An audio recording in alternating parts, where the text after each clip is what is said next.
Jeff Cohen is with us, a professor of journalism, founding director of the Park Center for Independent Media at Ithaca College, the author of Cable News Confidential, My Misadventures in Corporate Media, the co-founder of rootsaction.org, and the founder of Fairness and Accuracy in Reporting, F.A.I.R., former producer of The Donahue Show, former star of MSNBC and Screen and Stage. Jeff, welcome back. I wish.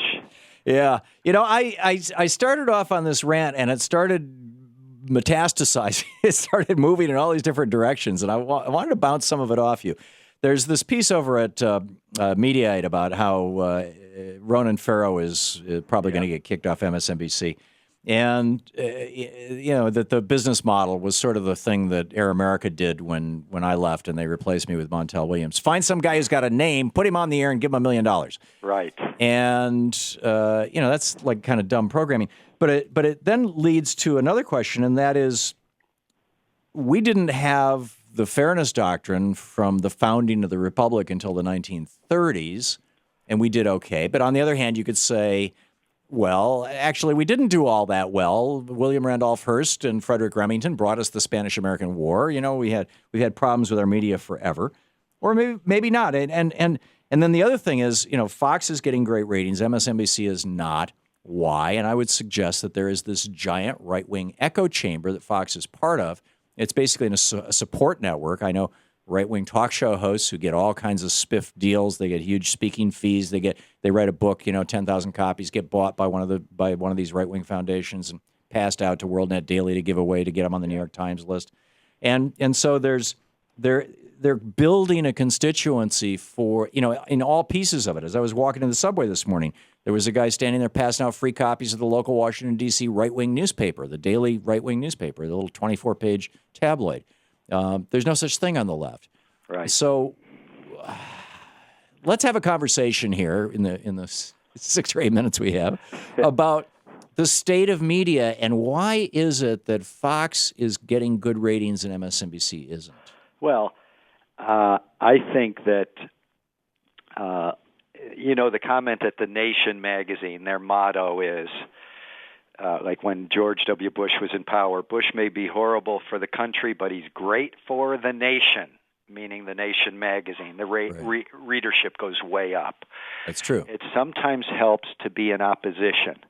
I think MSNBC lost its way when it saw itself as defending the status quo, meaning defending the administration almost at all costs. And that isn't exactly exciting television.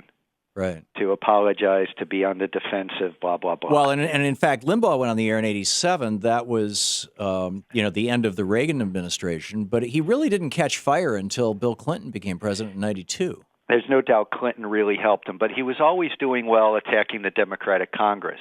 Yeah. I think talk radio and talk TV helps if you're on the attack, if you're on the offensive.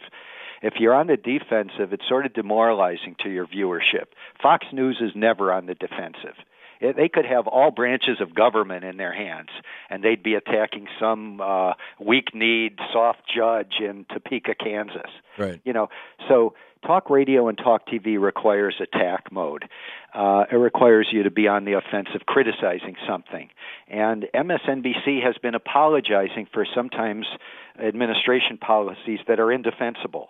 And it didn't surprise me that over time people got tired of it.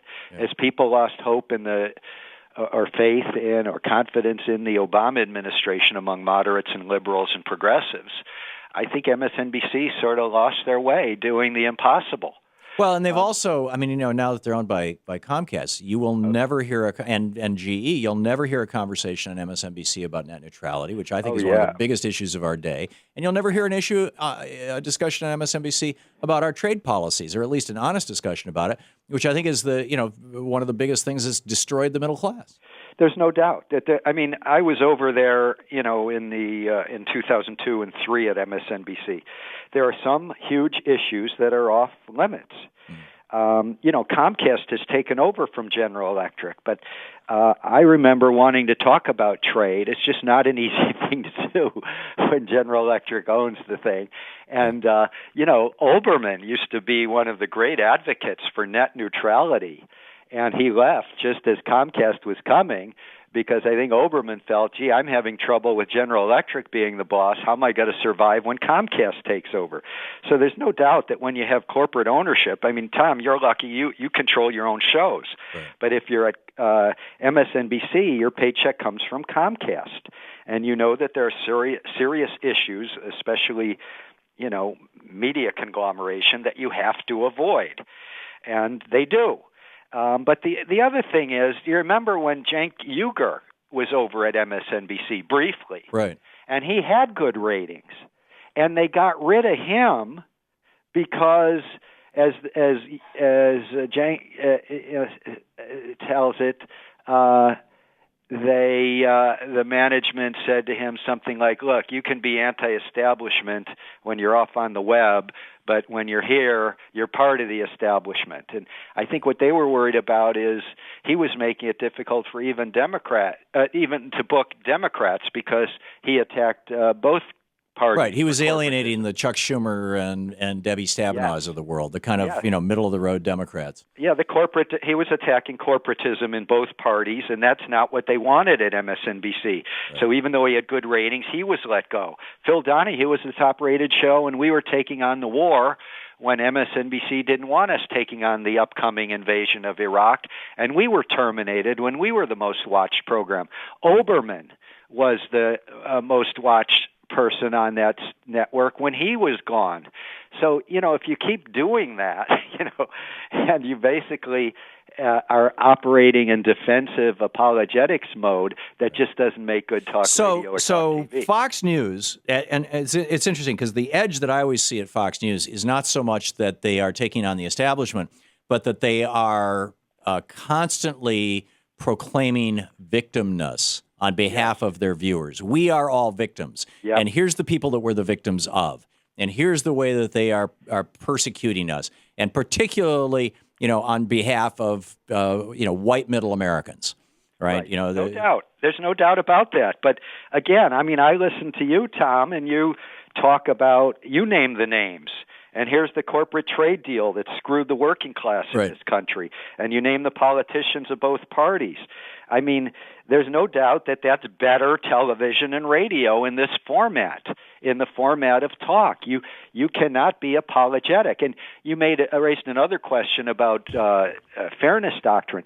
In the 19-teens, 20s, 30s, you had lots of newspapers in every single city. In New York, I think you had a dozen. I grew up in Detroit. I wasn't old enough to see it, but there were, I think, 5 or 6 dailies in the 20s, 30s.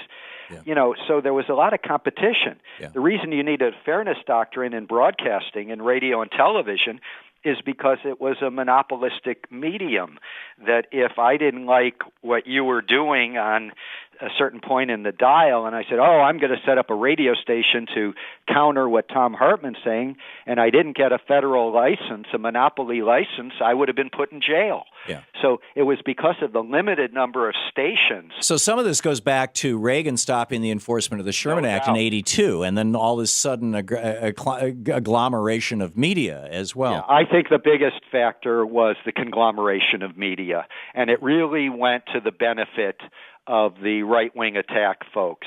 Right. The fact that a few corporations were taking over TV and radio, they don't mind if they've got someone on the air who's always attacking gays or feminists or what have you. What they don't want on the air at these big corporations is someone who's speaking out for the working class and naming the names of corporations that are engaging in greed and corruption that hurts the broad public. Those are the kind of names you can't name. Right. And so it's never surprised me why talk radio in particular has tilted to the right wing, and it always did, even before it went national with Limbaugh. When it was local, even in liberal cities like New York, Los Angeles, Detroit, they would give the mics over to the right-wing attackers who would attack every group in society except the big economic powers that often had power within the media itself. Right. Yeah, and I've seen that with this program over the years, and with my own persona, as it were. We've done really well with independent stations. We've got a couple of fairly large independent stations, Chicago, Minneapolis, that carry the show. They're doing fine. Clear Channel, on the other hand, most of the stations, they used to be the major carrier of progressive talk, and that's all gone. Yep. And of course, that was Mitt Romney's company. I mean, it's yeah. So yeah, so I mean, originally Clear Channel started as a conservative company in Texas with the Mays, Lowry Mays, Sure. And then you're right, Mitt Romney's private equity firm, Bain Capital bought it. Yep. Yeah. So, this is another piece of the puzzle. Talking with Jeff Cohen, I'm not sure where it takes us, other than. Well, I know where it takes us. Okay. I may come across as being pessimistic and downbeat, but the reality is that independent, non-corporate media is stronger than ever. Oh yeah, Yeah, and Free Speech TV's numbers are exploding. For example, Democracy Now!, Common Dreams, Truth Dig, the Thom Hartmann Network, all your we're booming. We can't compete with the NBC News yet, but the independent media are growing. There you go. Jeff Cohen. Thank you, Jeff. Thanks. You're listening to the Thom Hartmann Program. Visit ThomHartmann.com for audio and video archives. And check out Jeff's website, Jeff Cohen, JEFFCOHEN.org. We'll be back.